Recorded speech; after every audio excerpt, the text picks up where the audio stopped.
There's a monster inside your mind. It doesn't scream, doesn't growl, it doesn't chase you through the dark. No, this one whispers. It speaks in your own voice. It wakes you at 3 a.m. and tells you you're not safe, not ready, not enough. And the worst part, no one else can see it. To others, you look calm, you smile at strangers, you answer texts, you show up. But inside, your chest tightens, your breath shallows, your thoughts spiral. This is anxiety. Not the nervousness before a test, not the butterflies before a first date. No, this is something deeper, louder, quieter all at once. And today, here we face it, not with force, not with shame, but with silence, with presence, with truth. Welcome to Still Rise. Here, we don't chase motivation. We don't fake smiles. We sit, we breathe, we listen, because healing doesn't scream, it whispers. And if you listen closely enough, you'll hear your way out. The monster in the mind. Most people think anxiety is just worrying too much. They say, just relax, just breathe, just stop overthinking. But if you're here, you know it's not that simple. You know, anxiety isn't just a mental thing. It's physical. It shows up in your chest, in your stomach, in your shoulders. It feels like electricity under your skin. It's like static in your brain. It doesn't knock before entering. It hijacks your breath in the middle of a meeting. It floods your chest while brushing your teeth. It whispers worst-case scenarios when all you wanted was silence.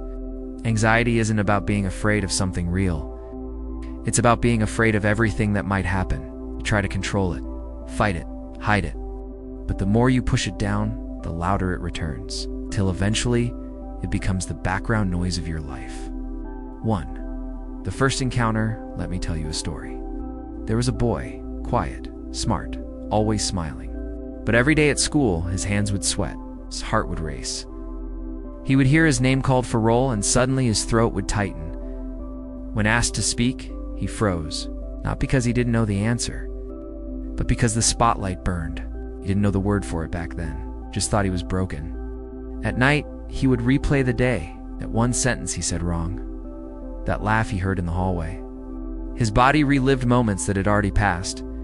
Years later, someone told him the word anxiety, and something clicked. It wasn't weakness. It wasn't madness. It was survival. His body had learned to anticipate pain, even when there wasn't any. To what anxiety really is. Anxiety's not your enemy. It's your protector. It's your nervous system doing its job too well. Imagine a smoke alarm that goes off not just during fires, but every time someone lights a candle. That's what anxiety does. It warns you, even when you're not in danger. Why? Because at some point in your past, you were in danger. Maybe not physically, but emotionally. Maybe someone made you feel unsafe. Maybe love was conditional. Maybe you learned that being yourself came with consequences, so your system adapted. It said, be careful, be small, be alert. And now, even when your safe fit doesn't trust it. 3. The science of fear. When you feel anxiety, your brain activates the amygdala, the fear center. It releases cortisol and adrenaline. Your heart beats faster. Blood rushes to your limbs. Your body prepares to run, or fight, or freeze. It doesn't care if the trigger is a lion or a phone call. To the brain, threat is threat. And if you've lived in a state of stress for years, your brain starts to wire itself for fear. It becomes more sensitive, more reactive. It learns to scan for danger even when none exists. That's why anxiety feels irrational, because it is. It's your body trying to protect a version of you that no longer exists. 4. The lie of control. Most people try to manage anxiety by controlling everything. Their schedule, their diet, their conversations, their thoughts. But control is an illusion. Anxiety feeds on it. The more you try to control, the more you fear losing control. The cycle spins faster. True peace doesn't come from control. It comes from safety. Not just external safety, but internal. 5. Safety from within. Ask yourself, when was the last time you felt safe inside your own body? Not distracted, not numbed, not entertained, but safe, present, held. If you can't remember, you're not alone. Most of us live outside our bodies, in our thoughts, our screens, our plans. But your healing begins when you come back into your body. When you take one breath and say, "It's okay. I'm here. I'm listening." That's how you start to calm the monster. Not by fighting it, but by sitting with it. By hearing what it's been trying to say for years. 6. The practice begins right now. Place your hand over your chest. Feel your heartbeat. Close your eyes. Take a deep breath. Inhale through your nose for 4 seconds. Hold it for 4. Exhale slowly for 6. Again and again. This is your anchor. This is your safety. No matter what the mind says, no matter how loud the fear gets, you can always come back to this. The panic no one sees. Anxiety doesn't always scream, doesn't always look like shaking hands or heavy breathing. Sometimes it's subtle, like a thought you can't finish, a breath that feels just out of reach, a fear you can't name. It creeps in during the most ordinary moments. In the grocery store, while driving, in the middle of a sentence, it whispers, "What if something's wrong? What if you lose control? What if you can't make it through the day?" And suddenly, you're not here anymore. You're in your head, spinning, disappearing. 1. The inner collapse. Let me tell you a story. Her name was Amina, 28 years old. Smart, grounded, kind. One afternoon, she was standing in a bookstore, holding a novel she loved as a teenager. Then, her chest tightened, her vision blurred. Her legs felt like they weren't hers. She thought, "Am I having a heart attack?" She put the book back. She stepped outside, but the panic followed her. She sat on a bench, trying to breathe. People walked past. No one noticed. And in that moment, she realized her biggest fear wasn't dying. It was falling apart, while no one knew. That day changed her, because it was the day she met her anxiety, face to face. 2. What a panic attack really feels like. Let's describe it. Clearly, honestly, panic isn't always dramatic. It can be quiet. It begins with a feeling that something isn't right. Then your heart starts pounding, your mouth goes dry, your stomach turns, your thoughts speed up, but they make less sense. Your body feels detached, like it's floating. You check your pulse. Again, you wonder if you're dying. You feel the urge to escape, but don't know where. And the worst part, you think you're the only one who feels this way, but you're not. Millions feel this every day, and yet most suffer in silence. 3. The fear of fear. Once you've had one panic attack, something changes. You start fearing the next one. You avoid places, avoid people, avoid being alone, avoid being seen. Your world gets smaller. It's not because you're weak, but because you're scared. Scared of losing control. Scared of not being able to breathe. Scared of being judged. This is how panic grows. Not just from what happens, but from what might happen. The fear of fear is the heaviest weight. For what your body is saying, your body isn't betraying you. It's speaking. Every tight chest, every shaky hand, every dizzy spell is your body saying something feels unsafe. Not because there's danger, but because your system remembers danger. Maybe from childhood, maybe from trauma, maybe from years of suppressing emotions. Your nervous system learned to stay alert, to protect you, to prepare you, but it never learned how to turn off. So now, even in calm moments, your body overreacts because it doesn't know you're safe. 5. Rebuilding safety. You can't logic your way out of panic. You can't think your way into peace. You have to feel your way back. Safely, slowly. Here are a few ways to begin. 1. Grounding. Touch a textured surface. Name 5 things you see. Wiggle your toes. Come back into your body. 2. Breathing. Inhale 4. Hold 4. Exhale 6. Repeat. 3. Naming. Say out loud, "This is panic. It will pass. I am safe." 4. Soothing touch. Hand on heart. Light pressure on your arms. Reassure your nervous system. 5. Movement. Shake your hands. Walk. Stretch. Let the energy move. These are not cures. They are anchors. They help you stay present while the storm passes. 6. The inner voice during panic. Your mind says, "You can't handle this. You're broken. You're going to die." But none of that is true. You've survived every panic attack so far. You're still here, still breathing, still rising. Let's replace the old voice with a new one. One that says, "You're okay. This is temporary. You're not alone." Speak to yourself like you would to a child in fear. Gentle, warm, steady. 7. Letting the wave pass. Panic comes in waves. It builds, peaks, and fades. It rarely lasts more than 10 to 15 minutes. But in the moment, it feels endless. If you can ride the wave, instead of fighting it, it passes faster. Let it move through you, like a storm through the sky. Not the storm, not the storm. Remember that. 8. After the panic. When the panic fades, it leaves you tired, drained, embarrassed. Don't rush past that. Sit with it. Let yourself recover. Drink water, rest. Thank your body. It just did a lot. It's not because it hates you, but because it tried to protect you. Let your recovery be soft and gentle. You deserve that. 9. When it happens in public, one of the scariest things is having panic around people. You worry, what if they notice? What if I pass out? What if I make a scene? Here's the truth. Most people won't notice. And even if they do, most will be kind. You are not the only one. So many people are quietly managing panic, even while smiling. You are not weak. You are human, and you're allowed to leave a room. Take a break. Step outside. Your well-being matters more than appearance. 10. You are not alone. If you've ever felt panic and thought you were the only one, know this. You are not. Some of the calmest looking people battle it every day. In silence, you are not broken. You are not failing.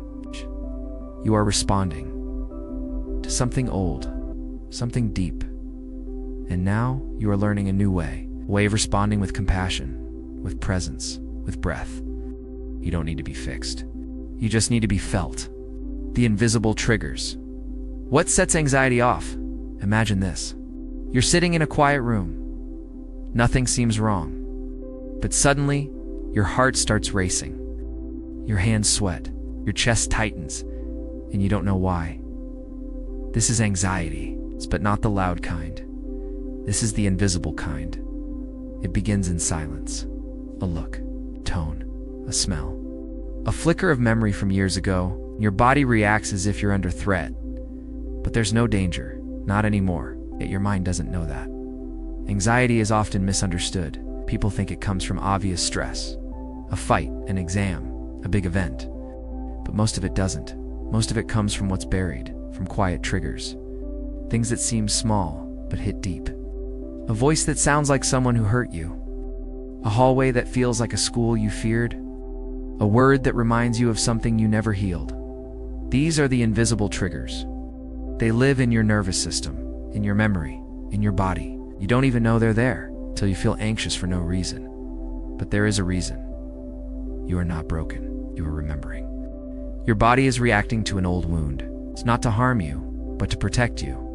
It thinks you're in danger again because once you were, and that memory lives inside. Let's go deeper. Say you were ignored as a child. Now when someone doesn't reply to your text, you feel panic. But it's not about the message. It's about the wound. The wound of feeling unimportant. Maybe you were yelled at.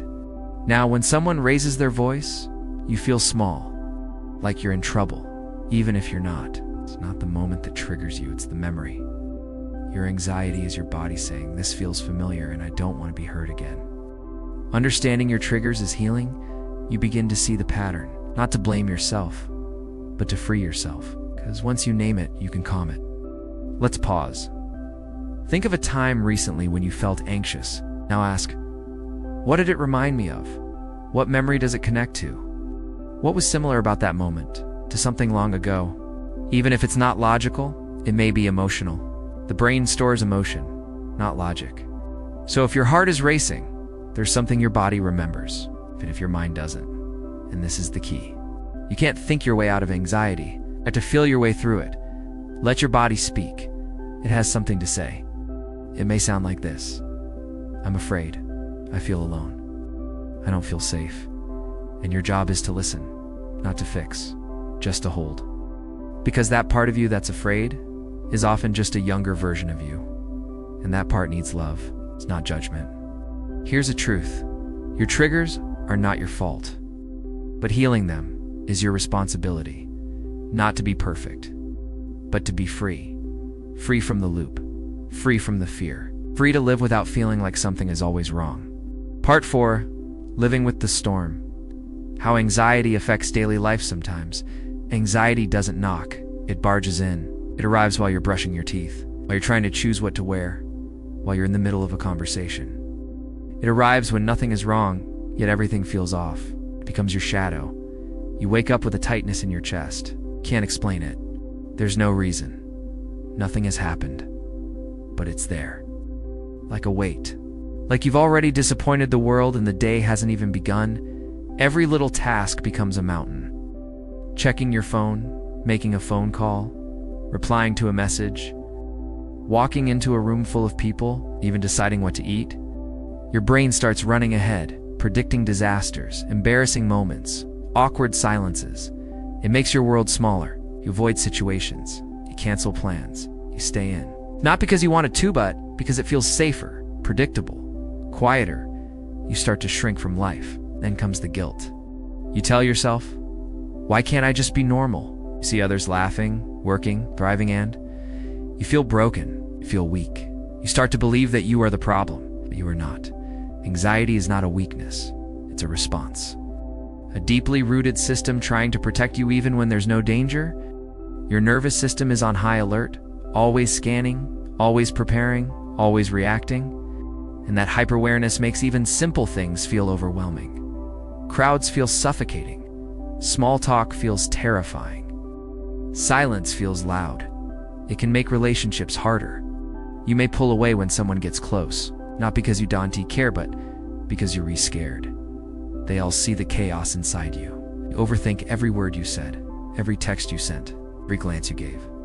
You become tired, exhausted, because your mind never rests. Anxiety turns time into a trap. You're stuck in the past, you're playing things you wish you did differently. Or you're stuck in the future, dreading things that haven't happened yet, and the present slips away. You want to feel free. You want to breathe. You want to live without the constant knot in your chest. But you don't know how. So you pretend. You smile. You say, I'm fine. You go to work. You get through the day. And then you come home and collapse. You isolate. You distract. You scroll. You numb. Because sitting with your own thoughts feels unbearable. You think you're alone, but you're not. Millions of people walk through life with this invisible burden. People you'd never suspect. Strong people. Kind people. Talented people. People like you. This is how anxiety lives. In small ways. In big waves. In silence. But this isn't the end of your story. It's just a chapter. The next one doesn't have to look like this. You're not broken. You're responding. And with awareness comes healing. This is what living with anxiety feels like. Not dramatic, not loud, just constant. But now that you see it, name it and understand it, sure, not powerless. Even if the storm is still there, even if it rages, there is still a part of you standing in the middle of it all. Strong, silent, awake. That part of you is enough, and that part of you still rising. Escaping the mental cage, there are days when you wake up and feel like your chest is wrapped in invisible chains. Nothing specific has gone wrong. The world outside your window is the same, but inside, there's noise, pressure, 1,000 unspoken thoughts. That's anxiety. And the more you try to fight it, the more it pushes back. Today we'll take a small step forward, a quiet step. Nothing loud, nothing dramatic. It's just the soft movement of awareness and understanding. Imagine your mind as a room. Not a scary one, but one you've simply cluttered over time. Each anxious thought is a paper, a box, a piece of furniture that doesn't belong. It didn't all get there overnight, and you won't clear it in a day. But you can start by turning on the light. The first light is breath.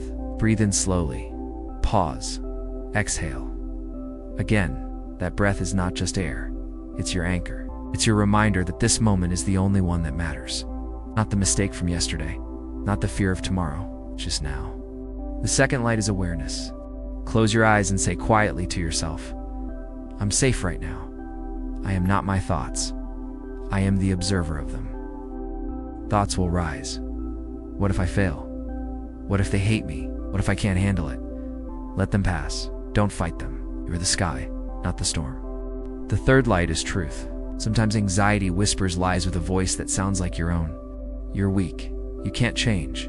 You're alone. But that voice isn't you. That voice was built by old fear, outdated beliefs, maybe even someone else's pain. The truth is, you're trying. You're here, listening, healing. That alone is strength. So today, you don't need to conquer anything. You don't need to silence the mind or force a breakthrough. You just need to sit with yourself and breathe. That is enough. Let this be your daily ritual. 10 minutes of silence. Breathe, observe, release. No goals, no judgments, just presence. Healing is not a race, it's a return. And every breath brings you one step closer to peace. You're doing better than you think. The voice you forgot to hear. There is a voice inside you that speaks so softly, you've likely spent years ignoring it. Not because you didn't want to hear it, but because the world was just too loud. The voice that says, rest. The voice that says, you're safe now. The voice that whispers, you don't need to fight anymore. But it got buried under deadlines, expectations, panic. That inner war between the person you are and the person you're pretending to be. You've been listening to fear, to anxiety, to the voice that says, what if? 1,000 times a day. Not just for a moment. Listen to the voice that says, even if. Even if it all falls apart, you'll still be okay. Even if people leave, you'll still be worthy. Even if nothing changes outside, you can still change inside. That's the voice you forgot to hear. When you were young, before the anxious patterns began, you listened more. To silence, to breath, to stillness. It wasn't called meditation back then. It was called being alive. You could sit by the window and simply exist. But now, the mind rushes. Thoughts spin. Every quiet moment is invaded by noise. Overthinking has become your default setting. And peace feels like something other people are allowed to have. But peace isn't a reward, it's a return, a remembering. So let's return, not to some perfect life, not to some future success, but to a feeling you had before the fear took over. Presence. You can start by noticing your breath. That's it. Don't change it. Don't judge it. Just feel it. The breath doesn't demand attention, it invites it. And the more you listen to it, the more it begins to speak. It says, you're still here. You made it through. You are not your thoughts. Now place your hand over your heart. Not as a ritual, just as a reminder. Feel it. That's your body saying, I'm still fighting for you. Even on the days your mind gave up, even when your thoughts betrayed you, even when everything felt wrong, your body stayed, still breathing, still beating, still here. It's the miracle you stopped noticing. The day you finally rest, letting go of control, you wake up. The sunlight feels unfamiliar. For the first time in weeks, maybe months, your body doesn't jolt awake with panic. You're not sure why, you're not sure how, you just feel still. And that stillness terrifies you, because you're used to noise. To the constant churning inside your chest. To the worries before the day even begins. So this quiet feels like standing at the edge of a cliff. It's like something's about to go wrong, but nothing does. You sit up slowly, your breath steady. And in that moment, a thought crosses your mind. What if I don't have to fight everything today? You walk outside. There's no plan, no checklist, just steps. You feel the air. You notice the way the leaves move, how the breeze brushes your skin. You used to miss these things because your mind was always busy preparing for disaster. Now, it just observes. It's subtle. It's not some grand epiphany. It's your brain trained to control, to predict, to prepare is learning to release. And every time you do that, even for a second, you are healing. Anxiety taught you to grip everything tightly. You thought that if you controlled everything, nothing would break. You tried to be perfect, tried to be prepared, tried to protect everyone, including yourself, from every possible pain. But all that effort didn't make you safe. It made you exhausted. Here's the truth. Peace isn't something you chase. It's something you allow. And that's what today is teaching you. To allow, to loosen, to soften, to trust. Just a little. The window of stillness sometimes, healing isn't loud. It doesn't always arrive with a breakthrough or a grand moment of triumph. Sometimes it comes in the silence, in a brief pause, a window of stillness, a breath that you didn't know you needed. In this part of the journey, we explore a truth few talk about: the value of doing absolutely nothing, not out of laziness or avoidance, but as a radical act of presence. You see, the anxious mind is like a spinning wheel. It feeds on motion, on fixing, on controlling, on anticipating. Even rest becomes a task. Even peace becomes a goal. But the window of stillness is different. It's when you sit, not to meditate, not to analyze, not to solve, but simply to exist. No plan, no timeline, just being. This moment, however brief, sends a powerful message to your nervous system. You are safe enough to pause. Let's imagine this scene. You wake up early. The city is still quiet. The sky is gray-blue, and a gentle wind taps the curtain. No one needs anything from you yet. There's a mug of tea in your hand, warm. No notifications, no screens. You sit by the window. You don't journal. You don't think about the past. You don't worry about the future. You just sit, watching the trees sway, noticing the breath move in and out. This moment, this window, is not a waste. It's not idleness. It's recovery. It's recalibration. Because the truth is, healing from anxiety isn't just about removing stress. It's about building a new relationship with stillness. One where silence is not threatening. One where pause doesn't feel like danger. This takes time. At first, sitting still might bring discomfort. Your mind will fight it. Your body might fidget. Your thoughts might scream. But if you can hold space for yourself, just 5 minutes, and breathe through it, something shifts. The nervous system slowly begins to trust that you're not in danger. This is the real beginning of peace. Not outside you, but within. One quiet window, one silent breath, one soft pause. You begin again. The anchor within. Grounding techniques for when anxiety hits. Anxiety has a way of sweeping us into imaginary futures. Our minds race, our chests tighten, and suddenly we're drowning in what-ifs.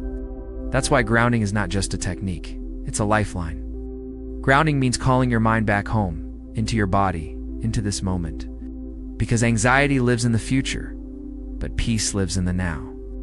Here are a few ways to ground yourself when the storm hits. 1. The 5-4-3-2-1 method. Notice 5 things you can see. Notice 4 things you can touch. Notice 3 things you can hear. Notice 2 things you can smell. Notice 1 thing you can taste. This pulls you away from the anxious spiral and into the present moment. 2. Cold water reset. Splash cold water on your face or hold an ice cube in your hand. It might sound simple, but it shocks your nervous system back into now. 3. Body scan. Gently move your attention through your body, from your feet to your head. Notice tension, breathe into it, and release. 4. Breathe with intention. Try box breathing. Inhale for seconds, hold for seconds, exhale for seconds, hold for seconds. Repeat every time you ground yourself. You're building a bridge back to safety. And eventually, that bridge becomes a path you walk easily. You are not your anxious thoughts. You are the calm beneath them. The silent victory. Life beyond anxiety, there comes a moment, not loud or dramatic, but still and powerful. When you realize that the grip of anxiety has loosened. It didn't vanish in a flash. It faded like fog in the morning sun. That moment doesn't announce itself. It arrives quietly, maybe when you wake up, and breathe without a heavy chest, or when your hands don't tremble before stepping outside. Maybe it's when you laugh, and the laugh isn't forced. This is the silent victory. You didn't fight your way here. You listened, observed, forgave, and healed. You met your inner monster not with weapons, but with understanding. You sat with it, looked into its eyes, and it changed. It softened, because you did. Anxiety no longer drives the wheel. It's now a whisper in the background. No longer the storm. You've built new habits, rewired old beliefs, embraced your story, and started breathing like life is not an emergency. That, in itself, is a form of quiet bravery. Now begins a different chapter. You'll still feel emotions. That's part of being human. But you'll return to yourself faster. You'll observe instead of overthink. You'll know when to rest, when to act, and when to simply be. And whenever anxiety knocks again, you won't run. You'll welcome it like an old visitor, knowing you're no longer the same. You become your own healer. You become your own safe place. This isn't a goodbye to anxiety. It's a reunion with peace. If this journey touched even a small corner of your heart, Dan T, keep it to yourself. Someone out there is silently suffering, just like you once were. Share this video, save it, revisit it. If Still Rise became a place of healing for you, let others know they're not alone. Subscribe to Still Rise for more calming stories that speak to your silent struggles. Your healing began in silence. Let your support be the voice someone else needs today. Stay gentle. Stay rising. Still rise.